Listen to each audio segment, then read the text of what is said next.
This is the comment. Yeah. Which is, that girl isn't worth $120. That's what you say. That's what I said. Welcome back, everyone. I'm your host, Ray. And this is Max. And this is Drunk Words, Drunk Thoughts. Today we've got another story for you guys. Story of my own. Oh. We're going to call it Pimps in Montreal. Alright, cheers. Let's loosen up. Drink of choice. Good old vodka cranberry. Yeah, that's like when we go to Montreal. Oh my god. Except it's not $9. So it's your story. Let me listen to this. All right. Let me give you guys a setting. All right. It's okay. About 3 years ago. For those of you that know me, in my personal life, I go on a trip to Montreal, or at least back in the day, I used to go on a trip to Montreal at least once a year. This was a trip. If you were selected as being invited to this, you were in the inner circle. We went down. We basically just caused debauchery and had a great time.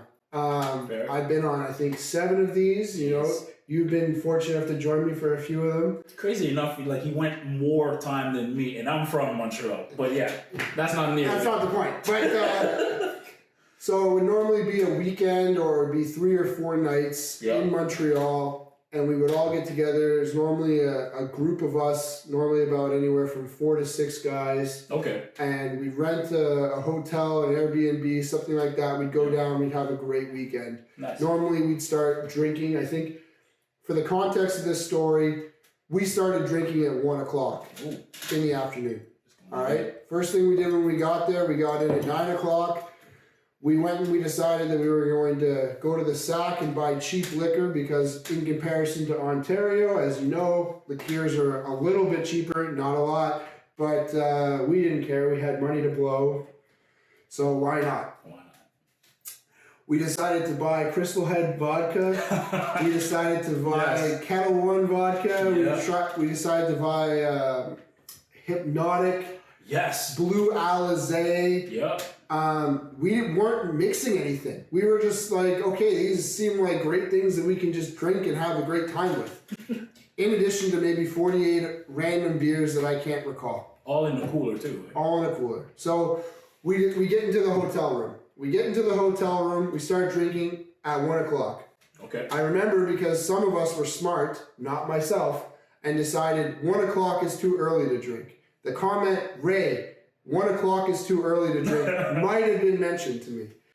But I shrugged it off. We kept drinking until, I want to say, about 4. At that point, everybody started drinking. We went out to dinner, right? Yep. The events of the story took place at, I want to say, around 11:30 at night. We were cruising the strip in Montreal. Where was it? I think it was Saint Laurent. Saint Laurent Street. Yeah. So we were on Saint Laurent Street.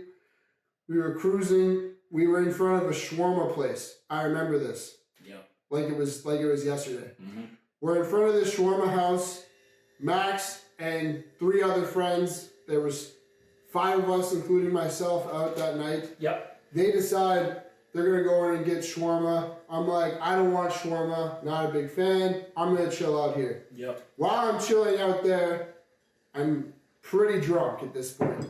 I decide, okay, let me start striking up a conversation with random strangers on the street. If that doesn't sound like something you would do, it's probably not the thing that I should have been doing, but I did anyway. Fair enough. At this point, I find 3 gentlemen who I will identify as these 3 Haitian guys because they were Haitian. I'm Haitian too. No offense to Haitian people. Jesus. So these 3 Haitian guys, and I start talking to them. All of a sudden, this other gentleman approaches, and he's with a female. Well, the female looks like she's about 20, and she looks like a hooker because she's a hooker. And the guy that approached was her pimp. So she starts striking up a conversation with one of the 3 Haitian guys. Okay. I'm chilling, talking with the other 2 Haitian guys, and the pimp is just onlooking of the whole situation. Now, what happens next shouldn't shock you that much. I make a comment, because why not? I'm drunk. I'm like, the pimp is talking to the guy and he's saying, hey, if you like my girl, she's gonna cost you about $120. So wait a minute. So he's just saying that in the He street, said that in the street, like that. It was cut and dry. It was 11:30. There were people everywhere. Didn't care. Okay. He said that in the street, cut and dry. And the guy, this is the Haitian guy's expression. Like he's about to like buy a car, right? He's inspecting her. He's like making his own mind up. I'm talking to the other two and I say the comment. This is the comment. Yeah. Which is, that girl isn't worth $120. What you say? That's what I said. So I proceed to say that this girl's not worth $120. Okay. Well, doesn't the pimp take issue with my comment about his girl? Right. He steps in and he's like, what did you say? Now, I'll also point out the pimp was about 5'1". Oh, wow. And I'm 5'11". I like to tell people I'm 6 feet. So there was a little bit of a height difference. I had been drinking, so I was courageous, and I wasn't feeling threatened at all by this guy. So I was like, I said, that girl isn't worth $120. And he said, oh no, you didn't. Oh, wow. Then he proceeded to yell at the top of his lungs, hey, get over here, and starts waving like this. I don't know who he's waving to. All of a sudden, about 5 other pimps descend on my location. So now it is myself, these 3 Haitian guys, and 6 pimps. One pimp comes into the scene, first one on scene, and says, hey, 5K. So the pimp's name was 5K. He says, hey, 5K. You call me? You need me, bro?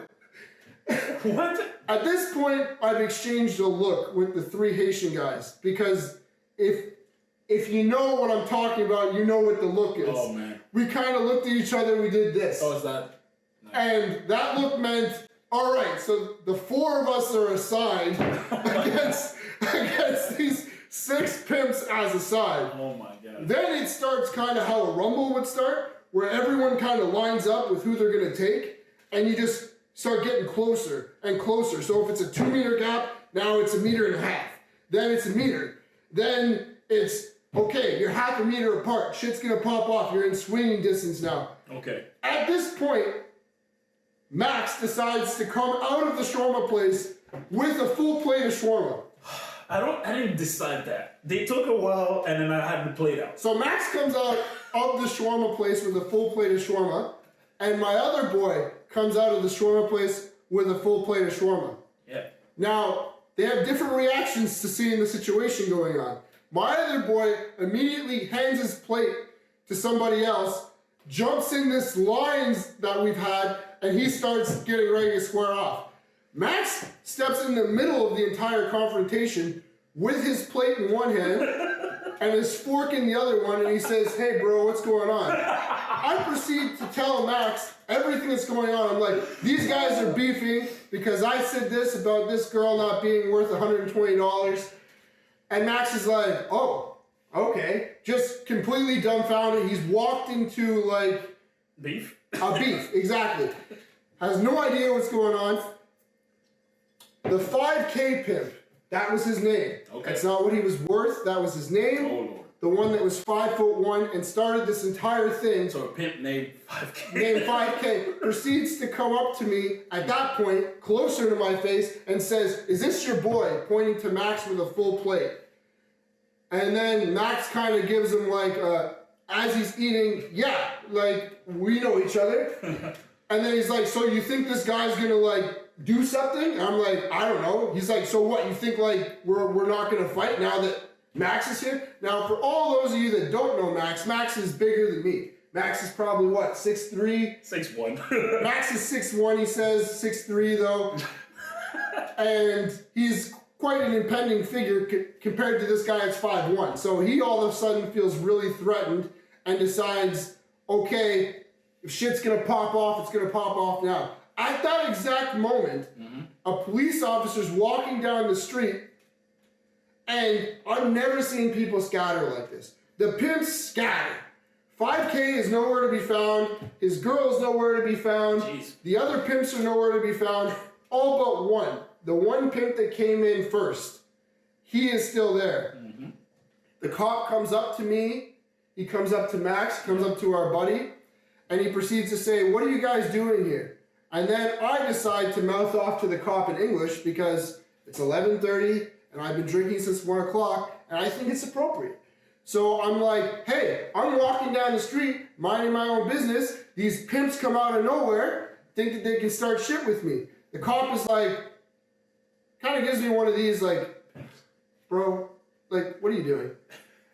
Looks at Max. Max looks at him, gives him like a shoulder shrug, like the Michael Jordan, like, you know, I don't know.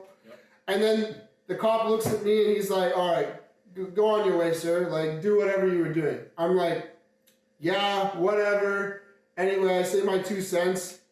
We get out. Now, doesn't that one pimp that's left decide it's a smart idea to walk down 3 blocks the same direction as us, within swinging distance, the whole time continuing to chirp? Yep. For those of you that don't know what chirp means, chirp means that you continue to insult, but not as loud as you would want everyone to hear, just like little nags in somebody's ear. Inside of mouth. Exactly.